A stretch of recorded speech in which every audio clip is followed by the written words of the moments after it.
Morning, everybody. My name is Tony Wayne. I'm at the Mexico Institute. I'm co-chair of the advisory board for the Institute, and it's my great pleasure to be here with Governor Ducey today.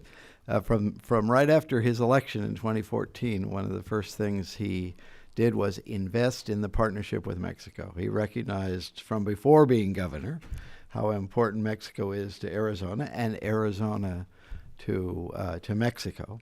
And so one of his first trips, I got to receive him when I was ambassador. And so it's a great pleasure. The very first trip, our very first international trip. So thank you for the hospitality. It was great to have that be the first international trip upon election. And going back to Mexico City was our first international trip upon re-election. That's great. Yes. Elected 2014, re-elected in 2018. 23rd governor of Arizona? Yeah, exactly right. Exactly. Well, that's I'm having a tough time figuring out why people complain about the heat in Arizona. Well, it gets a little hotter, just a little further south down there in the state that you partner with a lot, Sonora. They Yes, even get hotter sometimes, I think. But anyway, it's great. It's great to have the governor here with us today. We saw each other also in the inauguration of the new federal government in Mexico, and of course that's important for you. And maybe if you could talk a little bit first about that relationship with the federal government, and then talk a little bit about your great partnership that you've developed with Sonora. Sure. So it was a great event, and my background's in the private sector. I was an outsider and a business person who ran for governor, and I knew that the relationship with Mexico was our number one customer. I mean, it's Arizona's number one trading partner times 4. It's not even close. And I was somewhat shocked that we hadn't had a chief executive visit Mexico in nearly a decade. So we did go to Mexico City for that first international trip, and I just want to say it was such an incredibly warm and inviting reception. All I had to do was present my business card and the new governor, and we were off to a fresh start. So that was a real positive. It was also very reassuring. I brought a large delegation of business people, academics, and government leaders. So everyone was able to see that and see the opportunity that existed with the country of Mexico. And then several months later, Claudia Pavlovich was elected the first female governor of Sonora. My wife Angela and I were able to go and attend her inauguration, and what began as a relationship grew into a partnership, and then very quickly a very warm friendship. Claudia and Sergio have come and spent time with us at Christmas in Arizona. They've come out to the last 3 Phoenix Opens, and we routinely, of course, reciprocate with the Arizona-Mexico Commission, something that was started 60 years ago by Governor Paul Fannin to really secure the relationship with Mexico. And today the relationship is as strong or stronger than it's ever been, and it's really built on the personal relationships. I see Ambassador Barcina here, and when we were going to the new president's inauguration, the ability to meet the new members of the administration was incredibly helpful. So whether it was our initial visit with you, Ambassador, or with Ambassador Jacobson or Ambassador Barcina, we've been very fortunate, and we're going to continue to build and grow these relationships. Well, that's been one of the key things, is your consistent recognition of the importance of this relationship. So what are some of the big issues on the agenda, in addition that you can work with those personal relationships you've developed, but what are you trying to work through and see fruits? Well, I would say that the biggest issue for us in sticking to our knitting and what is a state issue is trade and that relationship. And the proof really is in the pudding. We've got a $16.6 billion trade footprint between Arizona and Mexico. It's up 7.7% previous year. It's up 7% this year. So this is astronomical growth. And we've had, I was able in my second state of the state to say I'd be remiss if I didn't thank my partner in growing Arizona's economy, and I gave the credit to California Governor Jerry Brown. He's been just great. He's pushing all kinds of people and producers into our state. And there was a technology company in Northern California that was looking for a new place to locate their manufacturing headquarters. 60 different markets, 13 different states. As a business person, I'm oftentimes more comfortable in those types of negotiations. I know what motivates a business person. Sometimes with the state legislature, I can't always figure it out. And I was on the third and final interview with Lucid Motors, and they asked, how is your relationship with Mexico? And I said, if that's important to you or critical in your final decision, I really want to encourage you to find out for yourself.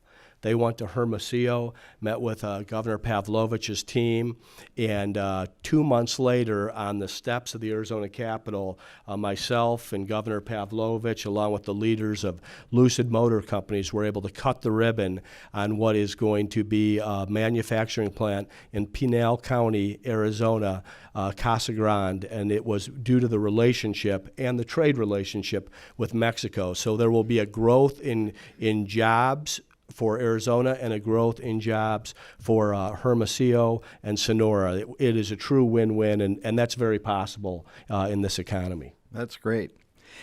And so we know that for bigger firms, this can have a lot of benefit. How about for smaller communities, smaller firms? How have you seen that develop, and what are you doing to help bring some of them into this exchange also? Excellent question, because I think what we're seeing in Phoenix and Maricopa County is really off the charts in terms of growth and success. But we also have rural Arizona and, of course, our border communities. San Luis, Douglas, and Nogales, where so much of the cross-border trade happens, along with the agriculture that I know that both countries are so proud of. So those relationships have been important to us as well.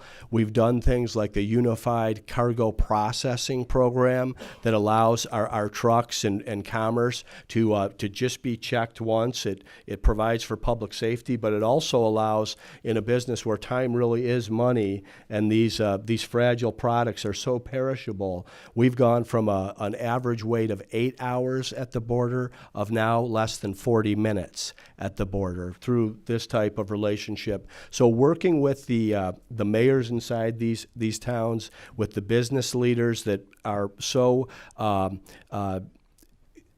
reliant on the trade and relationship, and it goes back generations. I mean, these are oftentimes family businesses. They remember a much different time, and that's the time that they want, and we want that as well. So the larger issues, I think Senator Cornyn did a great job of summarizing those issues. If it was left to the states, all of these things would be solved right now. It really is the federal government, and I think the United States Congress that needs to act to fix the situation, to make sure that we can continue to have robust trade. We're very excited about the USMCA. We had Ambassador Barcina come to Arizona and addressed our business community, and she said something that I thought was very compelling, and that was that if you care about Mexico, you will vote yes on the USMCA. So we've made certain that all of our Congress people in our delegation have heard that loud and clear.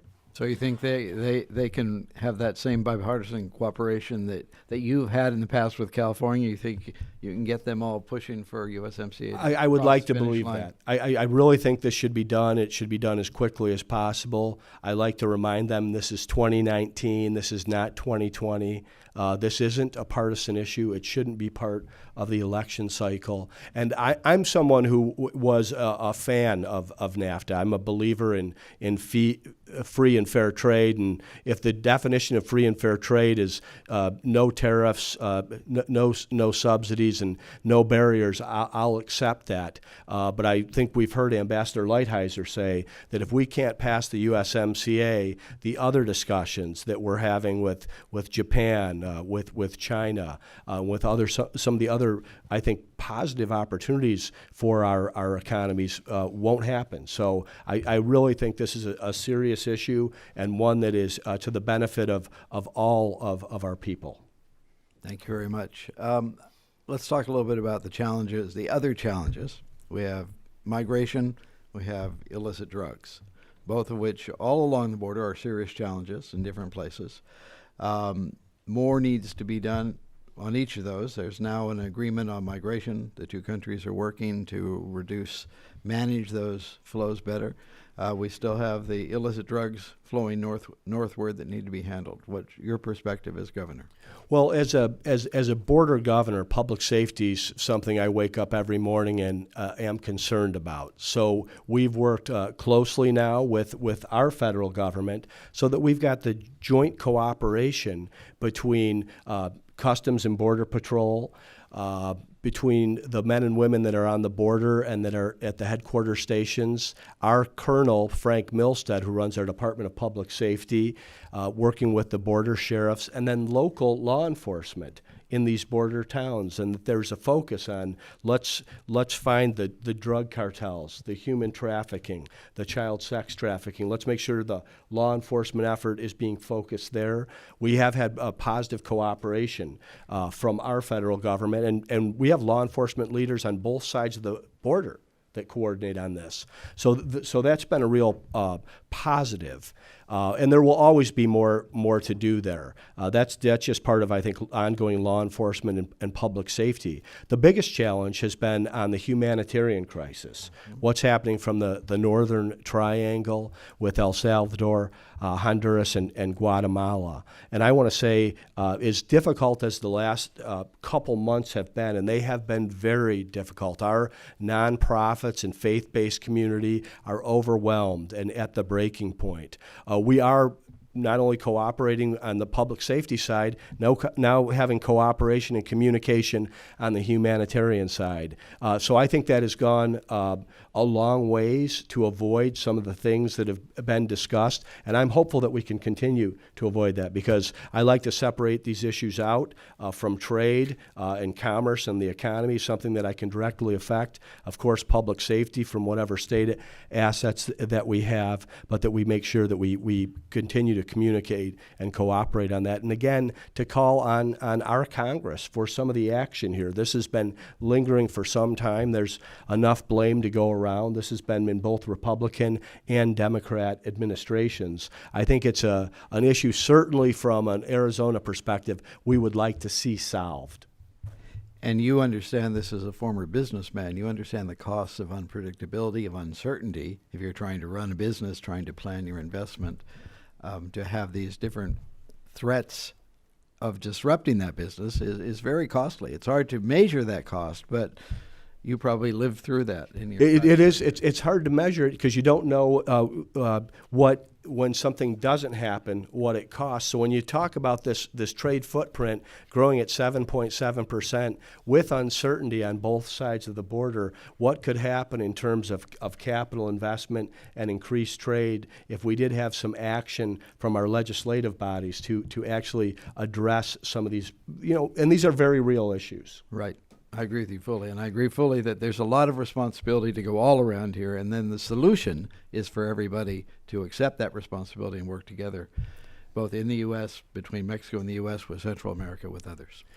We go out of our way to point out that this block that we have to trade with, the fact that we have Canada and Mexico as our neighbors is an incredible asset. These are our friends, our trading partners, and our allies. And I think that we need to continue to communicate that. I encourage other governors to have these relationships with Mexico City. We get all kinds of invites to go all over the globe. I think everyone should visit Mexico City in their first year in office, because there could be 38 other governors sitting here right now that have a top 3 trading relationship with the nation of Mexico, and it's something that's benefited us and a relationship that we very much enjoy and value. That's great. Can we maybe take 1 or 2 questions quickly Sure. from the audience? Questions for the governor? Sam.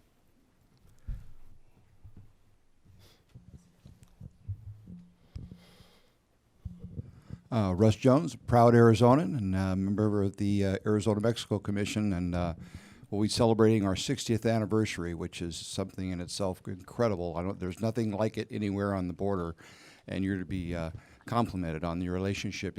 Yesterday, I read, and you and Governor Pavlovich put out a joint declaration on USMCA. Could you just expand on that? Because I think it's, as far as I know, you're the only 2 binational governors that have made this kind of a stand on this issue. Thank you, Russ, and thanks for pointing that out. Yes, Governor Pavlovich and I did put out a joint letter yesterday under both our signatures calling on our legislative bodies to ratify positively, to vote yes on the USMCA, and her team and we've been on the same page on this since the beginning.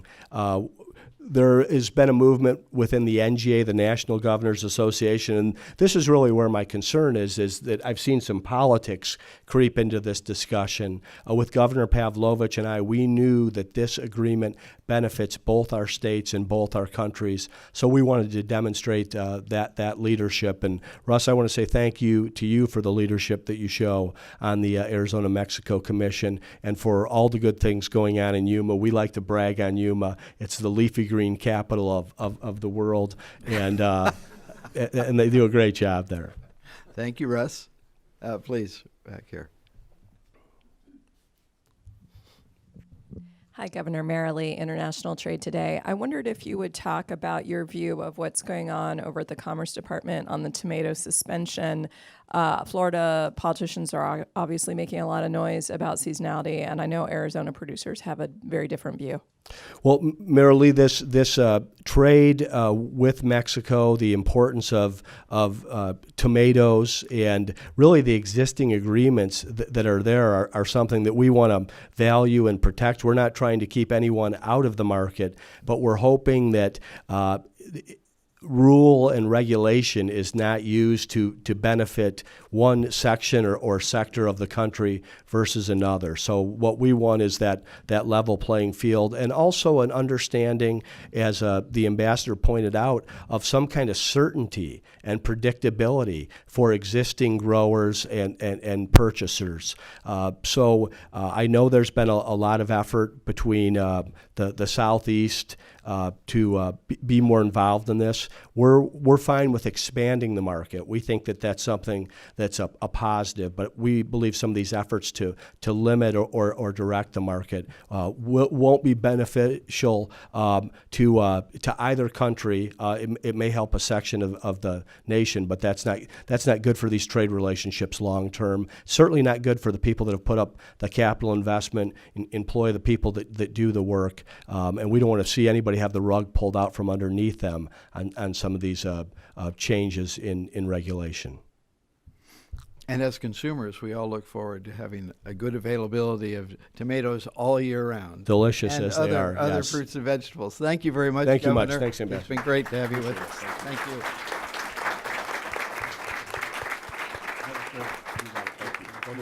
you.